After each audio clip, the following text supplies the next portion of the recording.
ఏమీ లేవు. అంతా పారదర్శకమని చెప్పిన హై లెవెల్ రికమెండేషన్ తో లెక్కలు మారిపోయాయి. కేంద్ర నాయకత్వం ముద్ర డీసీసీ పదవుల్లో కనిపించింది. సర్వేల పేరుతో నాయకులను బోల్తా కొట్టించారన్న చర్చ కూడా మొదలైంది. రాష్ట్ర అధినాయకత్వానికి సంబంధం లేకుండా కొన్ని చోట్ల డీసీసీ అధ్యక్షుల నియామకం జరిగిందే.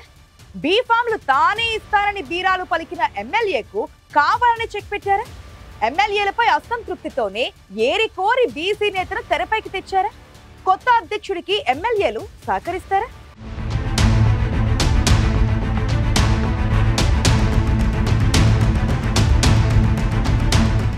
ఉమ్మడి పాలమూరు జిల్లా వ్యాప్తంగా కాంగ్రెస్ అధ్యక్షుల ఎంపిక రసవత్తరంగా సాగింది. తెలంగాణ రాష్ట్రంలో కాంగ్రెస్ ప్రభుత్వం ఏర్పడిన తర్వాత త్వరితగతిన జిల్లాల అధ్యక్ష ఎన్నికలు పూర్తి చేసేందుకు అధినాయకత్వం కసరత్తు చేపట్టింది. కానీ రాజకీయ అనిశ్చితితో డీసీసీ అధ్యక్షుల ఎంపిక వాయిదా పడుతూ వచ్చింది. ఎంతో మంది ఆశావహులు అధ్యక్ష పీఠాలను అధిరోహించాలని ఆరాటపడ్డారు. అగ్రనేతల ప్రాపకం కోసం ప్రయత్నిస్తూ అధ్యక్ష పీఠాలు తమకే అని కలలు కన్నారు. కాంగ్రెస్ హైకమాండ్ కొన్ని నెలలుగా ఉమ్మడి పాలమూరు జిల్లాలో అభిప్రాయ సేకరణ చేపట్టింది. కార్యకర్తలకు అందుబాటులో పార్టీకి అండగా ఉండే నేతలకు అధ్యక్ష పగ్గాలిచ్చే ఆలోచనతో ముందుకు సాగింది.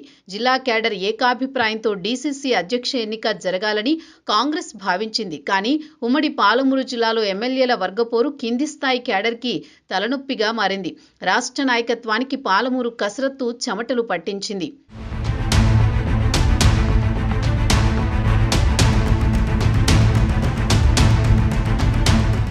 ఎమ్మెల్యేల వర్గపోరుతో ఉమ్మడి పాలమూరు జిల్లాలో సమన్వయం చేయలేక ఏఐసీసీ ప్రతినిధులు కూడా చేతులెత్తేయాల్సి వచ్చింది. ఉమ్మడి పాలమూరు జిల్లాలో మహబూబ్ నగర్, వనపర్తి జిల్లాల్లో వర్గపోరు తారాస్థాయికి చేరింది. మహబూబ్ నగర్ జిల్లా కాంగ్రెస్ అధ్యక్ష పీఠాన్ని పీసీసీ రాష్ట్ర ప్రధాన కార్యదర్శిగా ఉన్న సంజీవ్ ముదిరాజ్కు కేటాయించడంతో కాంగ్రెస్ శ్రేణులు ఆశ్చర్యానికి గురయ్యాయట.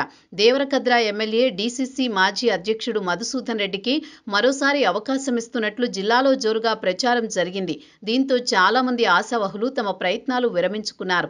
ఒకానొక సమయంలో తెలంగాణ ప్రభుత్వం బీసీలకు 42% రిజర్వేషన్ కల్పిస్తుందనే ధీమాతో ఉమ్మడి పాలమూరు జిల్లాలోని డీసీసీ పదవుల్లో ఆ వర్గానికే పెద్దపీట వేస్తారని ప్రచారం సైతం సాగింది.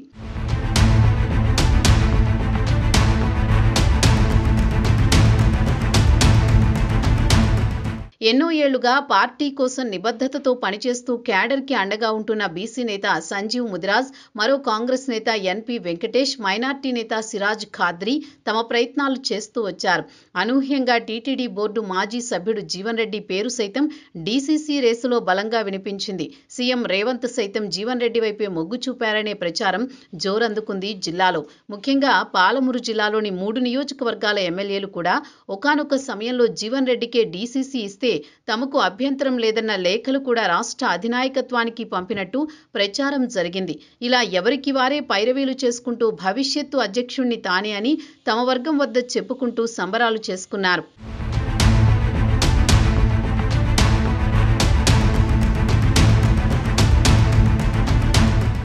డీసీసీ మాజీ అధ్యక్షుడు దేవరకద్ర ఎమ్మెల్యే మధుసూదన్ రెడ్డి తానే పదవిలో కొనసాగుతానని, తన చేతుల మీదే బీఫారాలు ఇస్తానని చేసిన వ్యాఖ్యలు కాంగ్రెస్ వర్గాల్లో దుమారాన్ని రేపాయి. అధ్యక్ష పీఠంపై కన్నేసిన ఎంతో మంది ఆశావహులు జీఎంఆర్ వ్యాఖ్యలతో అసంతృప్తికి లోనయ్యారట. కానీ చివరికి కేంద్ర నాయకత్వం, సీనియర్ నాయకుడు, టీపీసీసీ రాష్ట్ర ప్రధాన కార్యదర్శి సంజీవ్ ముదిరాజ్కి డీసీసీ అధ్యక్ష నియామక పత్రాన్ని అందజేయడంతో కాంగ్రెస్ శ్రేణులు ఒక్కసారిగా ఆశ్చర్యానికి గురయ్యారట.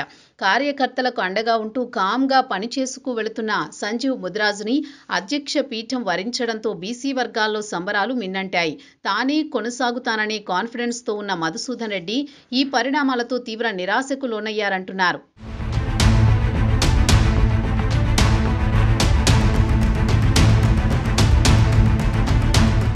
సొంత జిల్లా కావడంతో సీఎం రేవంత్ రెడ్డి మొదటి నుంచి పాలమూరుపై ప్రత్యేక దృష్టి సారించారు. ఎన్నో సంక్షేమ పథకాలు, నిధులను ఉమ్మడి పాలమూరు జిల్లా కేటాయిస్తున్నారు.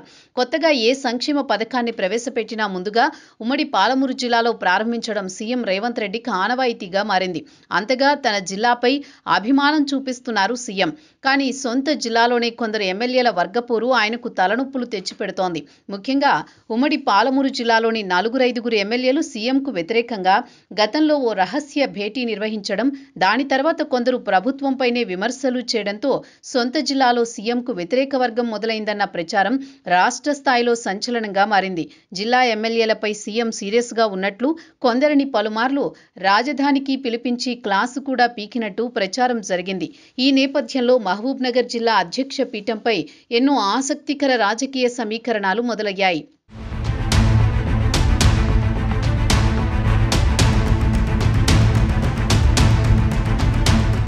దేవరకద్ర ఎమ్మెల్యే మధుసూదన్ రెడ్డి సీఎంకు అత్యంత సన్నిహితుడుగా ఉంటారన్న ప్రచారం జిల్లాలో జరుగుతూ వచ్చింది.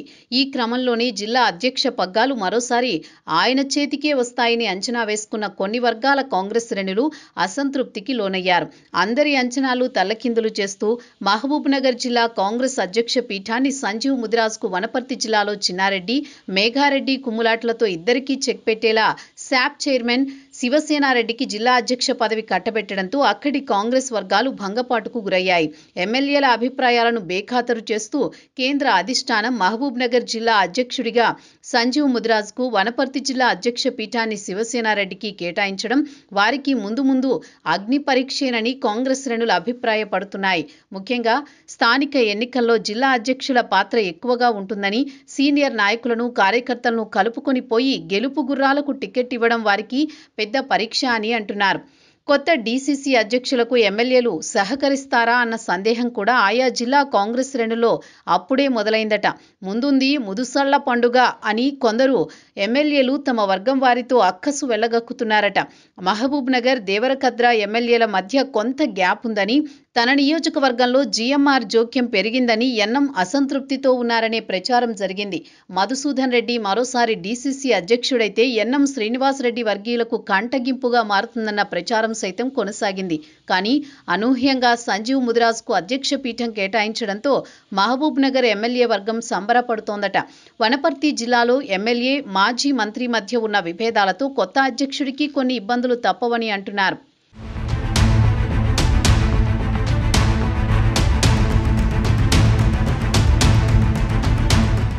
ఇల్లలకగానే పండుగైపోదు. ఉమ్మడి పాలమూరు జిల్లాలో కొత్త అధ్యక్షులకు కూడా అందరినీ మెప్పించి ముందుకు వెళ్లడం అంత సులువేం కాదంటున్నారు.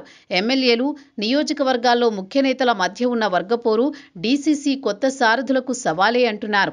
మరీ ముఖ్యంగా కొత్త సారథులకు స్థానిక సంస్థల ఎన్నికలు సమీప భవిష్యత్తులో పెద్ద సవాల్ కాబోతున్నాయి. పార్టీని గెలిపించి తాము గెలుస్తారా, ఆరంభంలోనే చతికిలబడతారా అన్న చర్చ కూడా నడుస్తోంది. అయితే ఎమ్మెల్యేలను కలుపుకొని పోయి తమకిచ్చిన బాధ్యతలను సమర్థంగా నెరవేరుస్తామన్న ధీమానైతే కొత్త అధ్యక్షులున్నారట.